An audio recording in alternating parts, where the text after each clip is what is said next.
حضرات، دنیا سے سب کو جانا ہے، یہاں تک کہ جس کے صدقے میں اللہ تعالیٰ نے کل کائنات کو بنایا، سب بنایا۔ دیکھیں ہمارے حضور نے بھی پردہ فرمایا۔ اعلیٰ حضرت کہتے ہیں کہ انبیاء کو بھی اجل آنی ہے، مگر اتنی کہ فقط آنی ہے، لیکن آنی تو ہے۔ اور حضور نے جب پردہ فرمایا تو سیرت نگار جو طبقہ ہے مصنفین کا، انہوں نے پورا باب قائم کیا ہے، احادیث کی کتابوں میں مستقل ابواب قائم ہے۔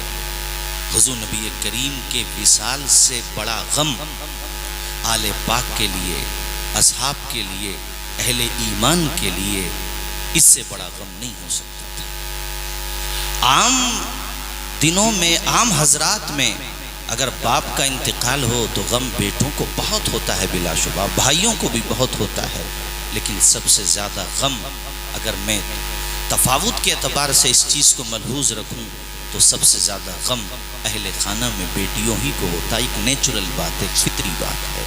تو ذرا اندازہ کیجئے اور تصورات کی زمین پر سفر کرتے ہوئے مدینہ منورہ میں اس وقت پہنچیے، ماضی کے پردوں میں جھانکتے ہوئے کہ جب اس سرزمین سے نبی کریم ظاہر دی پردہ فرما رہے تھے۔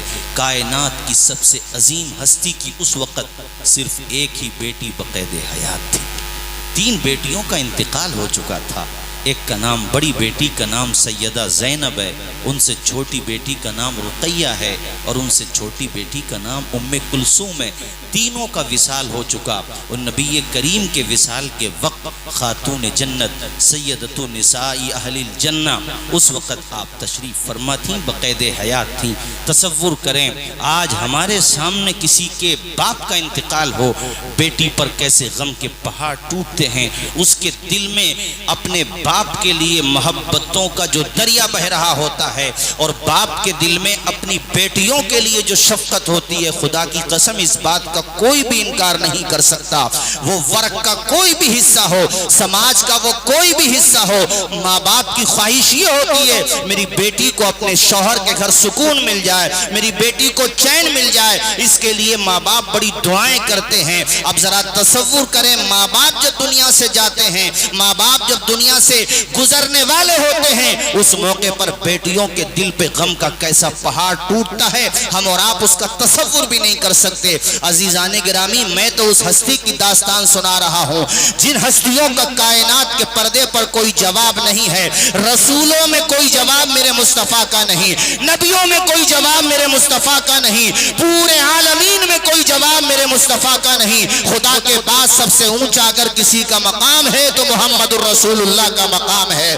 میں انہی کی بیٹی فاطمہ زہرا کی داستان سنا رہا ہوں، اور وہ بھی اس موقع کے حوالے سے۔ جانتے ہو فاطمہ الزہرا کے لیے حضور کے دل میں محبتوں کے کیسے دریا موزن تھے۔ اللہ کے پیغمبر اپنی بیٹی کو آتے ہوئے دیکھتے تو صحیح احادیث گواہ ہیں، میں موضوع یا من گھڑت باتیں نہیں بتا رہا ہوں، بلکہ وہ چیزیں بتا رہا ہوں جو صحاح ستہ کے اندر آئی ہیں۔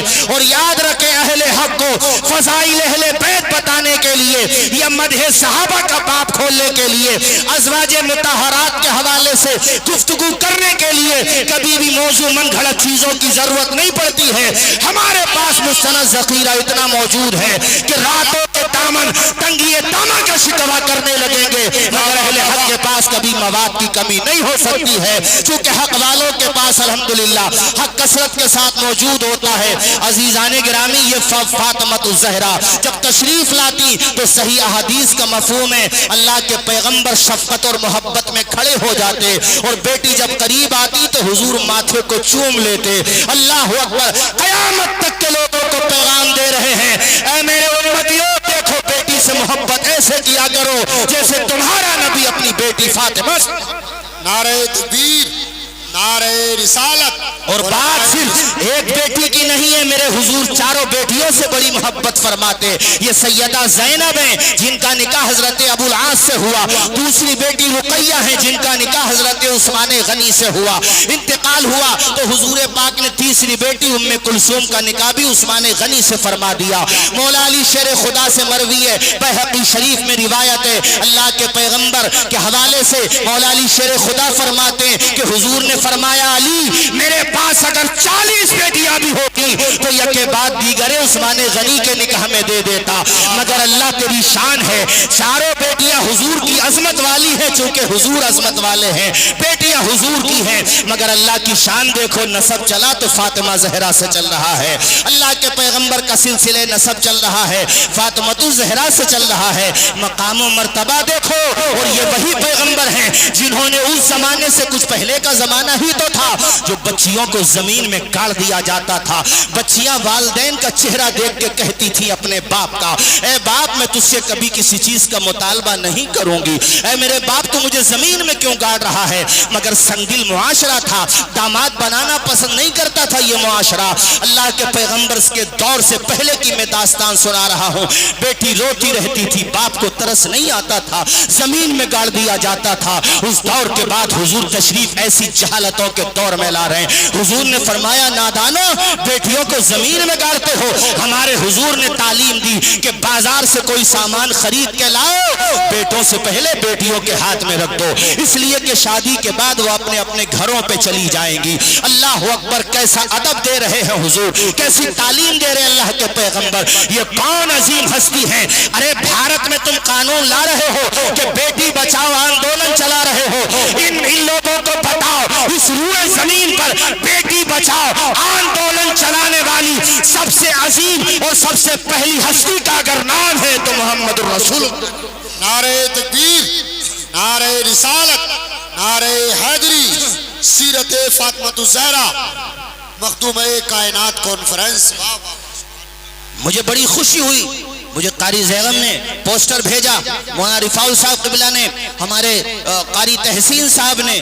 خدا کی قسم میرا دل خوش ہوا کہ قاری تحسین نے اپنی والدہ مرحومہ کے ایصال ثواب اور فاتح چہلم کے موقع پر اپنے پروگرام کا عنوان بھی رکھا تو مخدوم کائنات فاطمۃ الزہرا کے عنوان پر رکھا.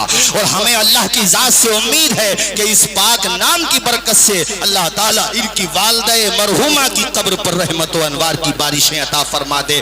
جہاں پر تقریر کر رہا ہوں یہیں پہ لوٹ کے آؤں گا, لیکن بات ان کی والدہ کی آ گئی تو بتا دوں. انہوں نے بڑی تکلیفیں برداشت کی, طبیعت ناساز رہی اور بڑی بیماریوں میں وہ رہی. یاد رکھیں, مومن کو اگر بیماری بھی آتی ہے تو وہ رحمت بن کے آتی ہے.